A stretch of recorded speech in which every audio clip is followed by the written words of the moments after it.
George in Satellite Beach, Florida. Hey Lou, the recent incident at Fort Hood has both our enemies and allies alike laughing at us, and General Casey's concern over a Muslim backlash is ludicrous.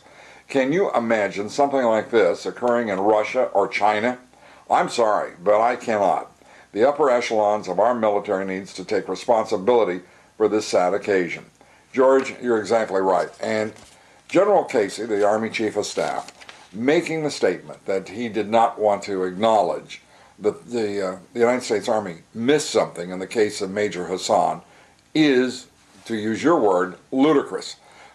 13 Americans dead, 29 others wounded, many of them gravely wounded, and for him to make that comment, it goes to the reason that I am very, very wary of putting more troops in Afghanistan. For 8 years we've been there. We've accomplished so little. We haven't even destroyed the poppy crops and the heroin traffic that goes to all of the world. It is a half-hearted effort at best that has been carried out there. The General Staff of the United States military has not shown itself to be capable of leading.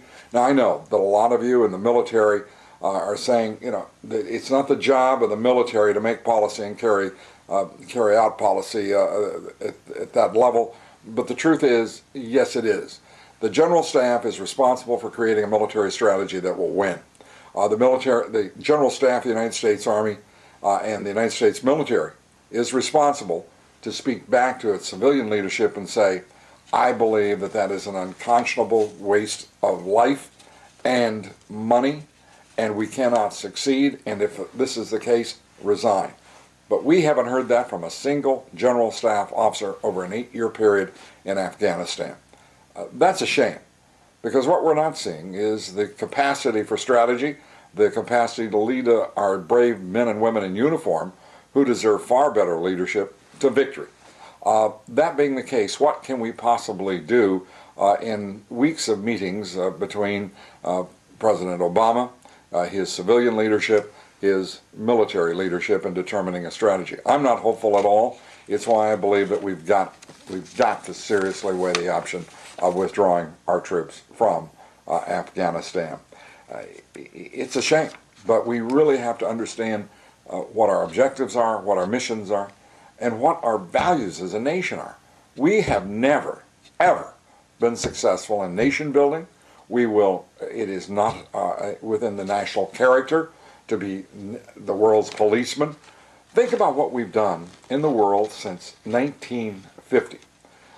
Korea, the Middle East, Vietnam, the list goes on and on. And this kind of adventurism on the part of the United States with its military is unfair to our men and women in uniform, and it's unfair to the values and the ideals of this nation. I think we really have to carefully examine what we're doing here with our military and our foreign policy. And I'm saying that as an independent, a man who is extraordinarily conservative on issues of foreign policy, domestic policy, and who is a traditionalist. I truly believe we owe that, at the very least, to a military that is at war, but representing a nation that frankly is not at war. And if our nation is not at war, how can we put our military into war? That is the conflict I see that has to be resolved by each of us as citizens of this great country.